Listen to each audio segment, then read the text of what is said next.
우리 오늘 함께 살펴볼 말씀은 이사야서 31장 1절에서 9절까지의 말씀입니다. 이사야 31장 1절에서 9절까지의 말씀을 제가 읽도록 하겠습니다. 도움을 구하러 애굽으로 내려가는 자들은 화 있을진저, 그들은 말을 의지하며 병거의 많음과 마병의 심히 강함을 의지하고 이스라엘의 거룩하신 이를 앙모하지 아니하며 여호와를 구하지 아니하나니 여호와께서도 지혜로우신즉 재앙을 내리실 것이라. 그의 말씀들을 변하게 하지 아니하시고 일어나사 악행하는 자들의 집을 치시며 행악을 돕는 자들을 치시리니 애굽은 사람이요 신이 아니며 그의 말들은 육체요 영이 아니라. 여호와께서 그의 손을 드시면 돕는 자도 넘어지며 도움을 받는 자도 엎드려져서 다 함께 멸망하리라. 여호와께서 이같이 내게 이르시되 큰 사자나 젊은 사자가 자기의 먹이를 움키고 으르렁거릴 때에 그것을 치려고 여러 목자를 불러왔다 할지라도 그것이 그들의 소리로 말미암아 놀라지 아니할 것이요 그들의 떠들므로 말미암아 굴복하지 아니할 것이라. 이와 같이 나 만군의 여호와가 강림하여 시온산과 그 언덕에서 싸울 것이라. 새가 날개치며 그 새끼를 보호함같이 나 만군의 여호와가 예루살렘을 보호할 것이라. 그것을 호위하며 건지며 뛰어넘어 구원하리라 하셨느니라. 이스라엘 자손들아, 너희는 심히 거역하던 자에게로 돌아오라. 너희가 자기 손으로 만들어 범죄한 은우상 금우상을 그날에는 각 사람이 던져버릴 것이며 아수르는 칼에 엎드러질 것이나 사람의 칼로 말미암음이 아니겠고 칼에 삼켜질 것이나 사람의 칼로 말미암음이 아닐 것이며 그는 칼 앞에서 도망할 것이요 그의 장정들은 복역하는 자가 될 것이라. 그의 반석은 두려움으로 말미암아 물러가겠고 그의 고관들은 기치로 말미암아 놀라리라. 이는 여호와의 말씀이라. 여호와의 불은 시온에 있고 여호와의 풀무는 예루살렘에 있느니라. 아멘. 어떤 선교사님의 이야기입니다. 자신이 어렸을 때 깡패였는데 그 이유를 이렇게 설명했습니다. 아버지가 일찍 돌아가셔서 홀어머니 손에 자라게 되었는데 자기를 보는 사람들마다 이런 말을 했다고 합니다. 네 엄마는 너를 믿고 산단다. 엄마가 집사님이라서 하나님을 믿는 줄 알았는데 자기를 믿는다고 하니 초등학생이 어떻게 엄마를 책임지냐고 따져 묻기까지 했다고 합니다. 하지만 그럼에도 불구하고 엄마가 아니야 나는 너를 믿는다라고 계속해서 말을 하니 그때부터 엄마가 자기를 안 믿게 해야겠다는 생각으로 깡패가 되었다라는 것입니다. 그러면서 엄마 나 믿지 마, 나는 믿을 만한 존재가 아니야 라고 말하고는 한참 동안 방황했다고 합니다. 어떻게 보면 우리는 그냥 에피소드처럼 듣고 그냥 넘겨버릴 수 있는 이야기입니다. 이 아이가 엄마의 이야기를 너무 크게 생각했던 것은 아닌가. 또 엄마는 아이가 부담스러워하는 이 말을 너무 지나치게 반복해서 했던 것은 아닌가. 그런데 아들의 이 말이 마음속에 오랫동안 머물러 있습니다. 엄마가 집사님이라 하나님을 믿는 줄 알았는데 사실 이것은 우리의 이야기입니다. 하나님을 믿는다고 하면서 실제로 우리 안에 하나님을 믿는 믿음이 없는 것을 발견할 때가 참 많이 있습니다. 여러분이 어려울 때 의지하는 것은 무엇입니까? 어려움을 당하면 누구를 먼저 찾아가십니까? 찬송하고 기도한다고 해서 그것이 믿는다는 증거는 아닙니다. 성경을 아는 것도 믿는다는 증거가 되지 못합니다. 다급한 일을 만나봐야 우리는 알게 되는 것입니다. 상황이 어려워질 때 나타나는 반응을 보면 우리가 의지하는 대상이 무엇인지 또 우리가 믿는 대상이 무엇인지가 분명하게 드러나게 되는 것입니다. 오늘 본문 1절 말씀을 한번 보십시오. 도움을 구하러 애굽으로 내려가는 자들은 화 있을진저. 위기의 때에 유다는 애굽을 의지합니다. 애굽이 가진 말과 전차와 기병대를 믿었기 때문입니다. 고대 사회에서 병거와 마병은 오늘날의 기갑부대, 장갑차와 기병부대로 이루어진 그 부대와도 같은 것으로서 당시 군사력을 가늠하는 가장 중요한 기준 중에 하나였습니다. 그러한 점에서 보면 당시 아수르는 최강의 전력을 가지고 있었습니다. 그리고 근동 지역에서 이러한 아수르를 대적할 만한 나라는 단 한 곳 애굽밖에 없었습니다. 역대하에 애굽왕 시삭이 유다를 침략할 때 병거 1200승과 마병 6만 명을 이끌고 왔다는 사실이 적혀 있습니다. 솔로몬이 애굽에서 병거 1400과 마병 1만 2천을 애굽에서 들여왔다는 기록도 적혀 있습니다. 이 기록으로 미루어 볼 때 애굽은 역사적으로 거의 모든 시기에 상당한 병거와 마병을 거느리고 있었음이 분명합니다. 따라서 유다가 아수르의 공격이라는 이 위기 앞에 애국과 군사 동맹을 맺고 그들을 의지하려는 것은 어쩌면 너무나도 당연한 일이라 할 수 있습니다.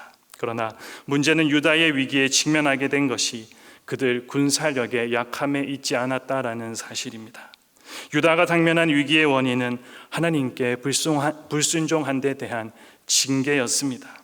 그 위기의 원인이 자신들에게 있음을 인정하지 아니하고 하나님께로 돌이켜야 하는 것이 옳았음에도 단지 겉으로 드러난 위기에 벗어나려 급급했던 것이 유다 백성들의 모습입니다. 이런 그들의 상태를 잘 보여주는 단어가 오늘 본문에 기록되어 있는데 바로 내려가다라는 단어입니다.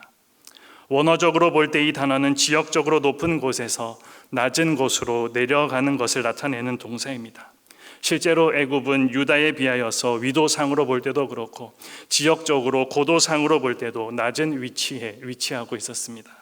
그러나 이사야 선지자가 이러한 표현을 사용한 것은 단지 외적인 측면에서의 내려감이 아니라 영적으로 내리막길을 걷고 있음을 암묵적으로 지적하며 표현하고 있는 단어입니다.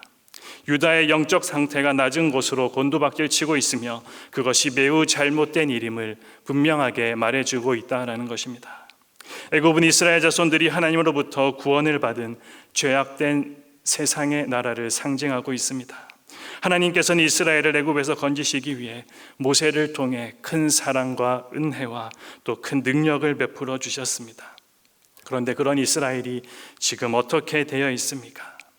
그들의 모습을 보시며 하나님께서 얼마나 안타까우셨을까요? 그런데 이런 유다 사람들의 모습은 단지 그들만 저지르는 잘못이 아닌 것 같습니다. 하나님께서 예수 그리스도를 통해 우리에게 베풀어 주신 큰 사랑과 큰 은혜를 여러분은 기억하고 계십니까?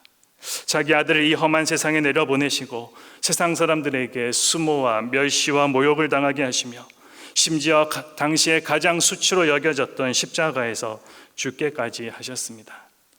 이 모든 것은 다름 아닌 저와 여러분을 이 죄악된 세상에서 건져내어서 하나님의 자녀, 천국 백성 삼으시기 위함이었습니다. 그러나 우리의 현실은 어떻습니까? 얼마나 쉽게 세상의 죄악을 범하고 또 얼마나 쉽게 세상의 악함과 타협하고 살아가고 있습니까?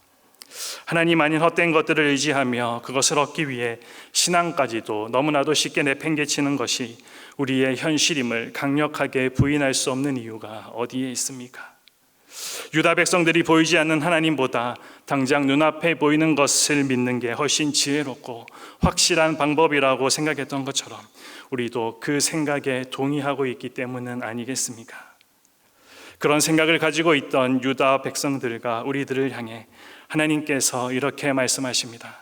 본문 3절 말씀입니다. 애굽은 사람이요 신이 아니며 그의 말들은 육체요 영이 아니라 여호와께서 그의 손을 드시면 돕는 자도 넘어지며 도움을 받는 자도 엎드러져서 다 함께 멸망하리라. 그들이 의지하려는 애굽은 유한한 존재일 뿐입니다. 반면에 하나님은 전지전능하신 신이십니다. 그 하나님의 보호 아래 있는 자들이 얼마나 안전한지를 이사야 선지자가 다음과 같은 비유로 설명해 줍니다. 4절에 사자가 자기 먹이를 움켜쥔 것 같이, 그리고 5절에 새가 날개치며 그 새끼를 보호하는 것 같이, 하나님은 어떤 위협에도 굴복하지 않는 힘센 사자처럼 강한 의지로 자기 백성을 지키십니다. 하나님은 어미새가 새끼를 그 날개 아래 품듯이 자기 백성을 철저히 보호하시고 구원해 주십니다. 이렇게 하나님의 보호를 약속받은 예루살렘이 어떻게 되었는지 여러분들 기억하고 계십니까? 수십만의 아수르 군대가 이 유다를 포위했음에도 불구하고 함락은커녕 공격조차 하지 못했습니다. 활 한 번 쏘아보지 못하고 하나님이 보내신 사자에 의해 멸절되어서 퇴각할 수밖에 없었습니다. 하나님이 약속하신 대로 보존되었고 끝내 승리를 얻게 된 것입니다. 하나님이 보호하시는 성도들의 삶도 마찬가지입니다. 눈동자처럼 지키시는 하나님으로 말미암아 어떤 위기 앞에서도 평안과 안전을 누려갈 수가 있습니다. 우리 하나님은 자신의 손에서 그 택한 백성을 빼앗아가는 것, 파멸에 이르게 하는 일을 허락하지 아니하실 것이기 때문입니다.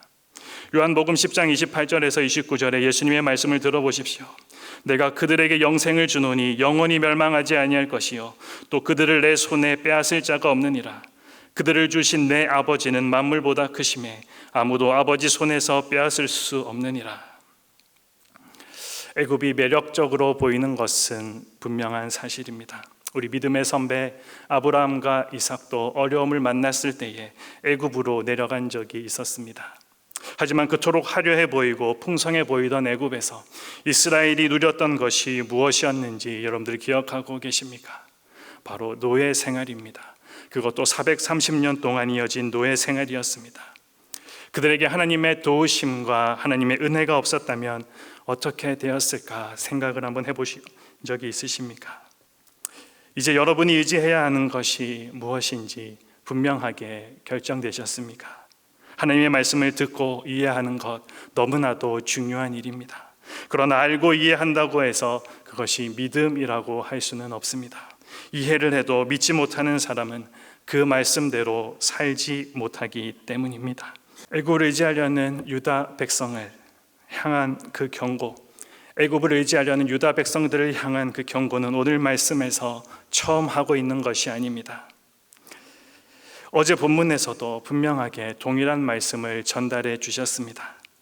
그럼에도 같은 말씀을 반복해서 하고 계신다는 것은 말씀을 들었음에도 아무런 변화가 없었거나 또 중요함을 강조하기 위함입니다.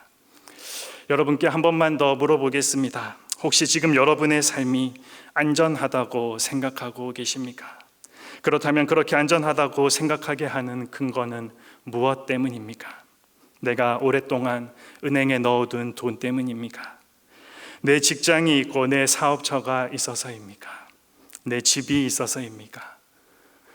내 가족이 다 화목하고 또 모두 건강하기 때문입니까?